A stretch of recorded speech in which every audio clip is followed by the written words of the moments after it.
اللہ کے نبی حضرت داؤد علیہ السلام اپنے ہاتھوں سے کمائی کر کے کھایا کرتے تھے، اپنے ہاتھوں سے محنت کر کے کھاتے تھے۔ سب سے بہترین کھانا آپ وہ کھاتے ہیں جو آپ اپنے ہاتھوں سے محنت کرتے ہیں، مشقت کرتے ہیں، آپ کوشش کر کے جو کھانا آپ محنت کر کے کماتے ہیں۔ یہ مزدور بڑے شاندار لوگ ہوتے ہیں، یہ کسان بڑے شاندار لوگ ہوتے ہیں۔ میں نے دیکھا ہے رات کی تنہائیوں میں اٹھ اٹھ کے کھیتوں کو پانی لگاتے ہیں۔ میں نے ان کو جانوروں سے پیار کرتے دیکھا ہے، ان کو محبت کرتے دیکھا ہے۔ میں نے دیکھا ہے کہ یہ بہت سارے دنیاوی تکلفات سے نکل جاتے ہیں، ان کو زیادہ فکر نہیں رہتی کہ میرے کپڑوں پہ دھبے ہیں کہ یہاں کس طرح کا ماحول ہے۔ میں نے دیکھا ہے کہ ان کی عیدیں تک اپنے جانوروں کے ساتھ گزرتی ہیں، ان کے ساتھ وقت گزارتے ہیں، پیار کرتے ہیں۔ آپ جب محنت کا ارادہ کرتے ہیں تو اللہ بڑا نوازتا ہے۔ اپنی زندگی محنت والی، جد و جہد والی بنائیں، اور یاد رکھیں ہماری سوسائٹی کے اندر اتنے زیادہ غم نہیں ہیں۔ سب سے زیادہ پریشانی یہ ہے کہ جوان سست ہو گئے۔ علامہ اقبال نے کہا تھا لہو مجھ کو رلاتی ہے جوانوں کی تن آسانی۔ جوان اصل میں کمزور ہو گئے، اس لیے خرابی زیادہ بڑھ گئی۔ اگر جوان تازہ دم ہوں، سستی کو چھوڑیں، آگے بڑھنے کا جذبہ پیدا کریں۔ اٹھ باندھ کمر کیوں ڈرتا ہے، پھر دیکھ خدا کیا کرتا ہے۔ کوشش کریں، ہمت کریں، محنت کے ساتھ رزق کمائیں، اپنوں کا سہارا بنیں، اپنوں سے پیار کریں۔ اتنے زیادہ غریب لوگ نہیں ہیں ہمارے ہاں، صرف یہ ہے کہ جو محنت کر سکتے ہیں انہوں نے محنت چھوڑ دی ہے۔ سورہ ابراہیم کی پہلی آیہ مبارکہ میں فرمایا کہ الف لام را کتاب انزلناہ الیک لتخرج الناس من الظلمات الی النور۔ فرمایا اے محبوب علیہ السلام، یہ کتاب ہم نے آپ پر نازل کی ہے تاکہ آپ لوگوں کو اندھیروں سے نور کی طرف لے جائیں، تاکہ آپ لوگوں کو اندھیروں سے نکال کے نور عطا فرما دیں۔ بِإِذْنِ رَبِّهِمْ إِلَى صِرَاط، اور اپنے رب کے حکم سے اپنے رب کے رستے کی طرف لوگوں کو لے جائیں۔ العزیز الحمید، وہ رب جو بڑا غالب بھی ہے اور جو حمد کیا گیا ہے، جس کی حمد کی جاتی ہے، اس کے رستے کی طرف آپ لوگوں کو لے جائیں۔ من الظلمات الی النور، لوگوں کو اندھیروں سے نکالیں اور ظلمات سے نکال کے انہیں نور دیں۔ ہمارے مفسرین کرام نے یہاں لکھا ہے کہ یہ دیکھ لیں کہ قرآن مجید نے ظلمات، اندھیرے جب بیان کیے تو جمع کا صیغہ استعمال کیا، اور جب الی النور کہا تو واحد کا صیغہ استعمال کیا۔ ظلمات زیادہ ہیں اور نور ایک ہے، اندھیرے زیادہ ہیں اور روشنی ایک ہے۔ معنی کیا ہے کہ کائنات میں جتنے بھی اندھیرے ہیں ان سب سے دور کرنے والی روشنی ایک ہی ہے جو مدینے والے رسول کے پاس موجود ہے، جو نبی پاک صلی اللہ علیہ وسلم کی بارگاہ میں موجود ہے، جو حضور کے پاس موجود ہے۔ یہ روشنی ایک ہی ہے، اندھیرے بے شمار ہیں، کثرت سے اندھیرے ہیں۔ ایک اندھیرا کفر کا ہے، ایک اندھیرا نفاق کا ہے، ایک اندھیرا جہالت کا ہے، ایک اندھیرا غربت کا ہے، ایک اندھیرا تنہائی کا ہے، ایک اندھیرا مایوسی کا ہے۔ یہ سارے اندھیرے ہیں۔ نکلیں گے کیسے؟ جب ہم کسی اور سے روشنی نہیں لیں گے، روشنی لیں گے رسول پاک کی بارگاہ سے۔ اعلیٰ حضرت فاضل بریلوی رحمۃ اللہ تعالیٰ علیہ نے نا ایک بات یہاں بیان فرمائی ہے، وہ بڑی عجیب اور بڑی انوکھی ہے۔ اعلیٰ حضرت فرماتے ہیں کہیں اور سے تم روشنی لوگے نا تو یہ پہر دو پہر رہے گی۔ یہ جتنی چاندنی، جتنی روشنی ہے یہ ڈھل جاتی ہے، ڈھل رہی ہوتی ہے۔ یہ چاند کی جو چاندنی ہے نا یہ ڈھلتی ہے، پورے عروج پہ جاتا ہے، پھر کم ہوتا ہے، پھر کم ہوتا ہے، پھر کم ہوتا ہے، پھر کم ہوتا ہے۔ فرماتے ہیں ایک روشنی ایسی ہے جو کبھی کم نہیں ہوتی، اور اس روشنی کا نام نور مصطفیٰ ہے صلی اللہ تعالی علیہ وسلم۔ فرمانے لگے ماہ مدینہ اپنی تجلی عطا کریں، اے ماہ مدینہ اپنی تجلی عطا کریں۔ یہ ڈھلتی چاندنی تو پہر دو پہر کی ہے، یہ جو ہمارے پاس چاند کی چاندنی ہے یہ تو ڈھل رہی ہے، پہر دو پہر رہے گی۔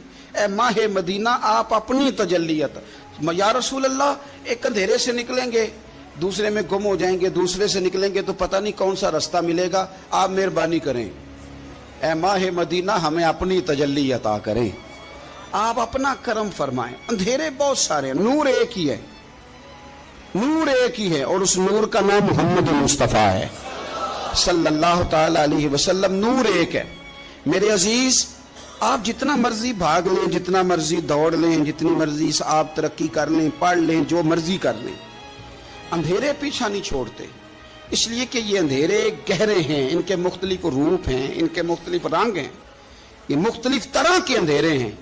یہ آپ کا پیچھا تب چھوڑیں گے جب آپ نور مصطفیٰ سے روشنی حاصل کریں۔ میرے رسول پاک صلی اللہ علیہ وسلم نے ہمیں روشنی دی ہے، میلاد والے محبوب صلی اللہ تعالی علیہ وسلم نے ہمیں نور دیا ہے، اور ہر موقع پر روشنی دی ہے، ہر موقع پر۔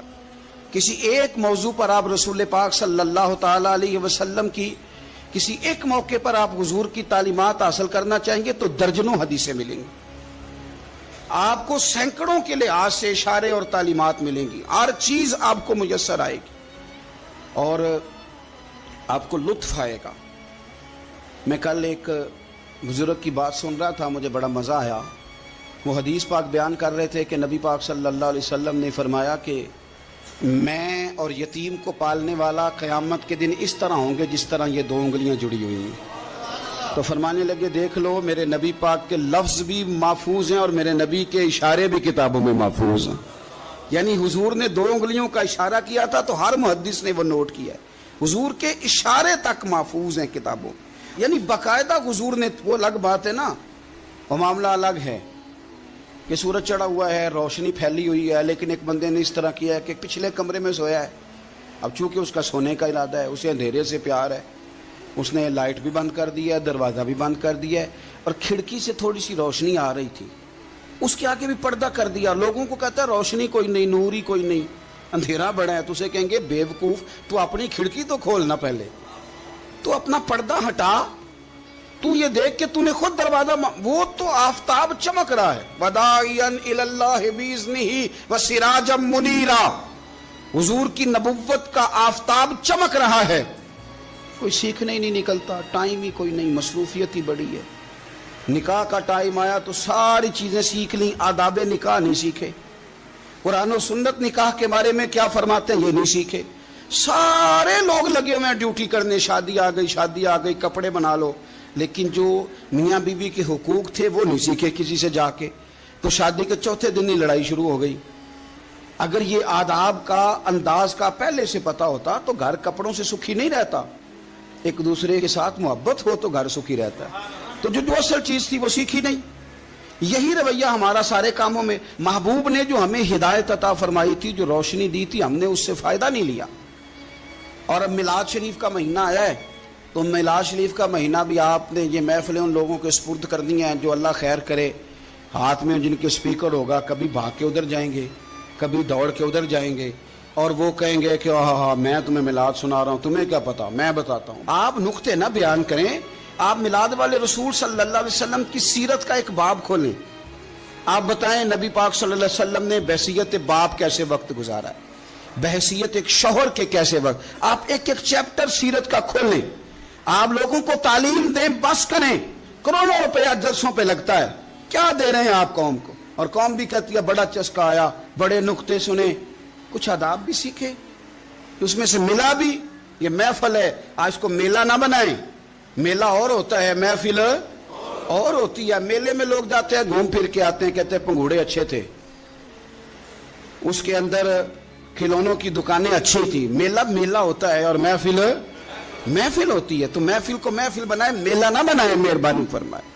میرے عزیز، آپ میری بات پر غور کریں گے اور اسے یاد رکھیں گے، ایک تو ہے کہ ایز اے اسپیشل میرے نبی پاک نے تعلیمات، اور ایک یہ کہ حضور ویسے کسی سے گفتگو کریں تو اللہ اسے ہدایت عطا فرما دے۔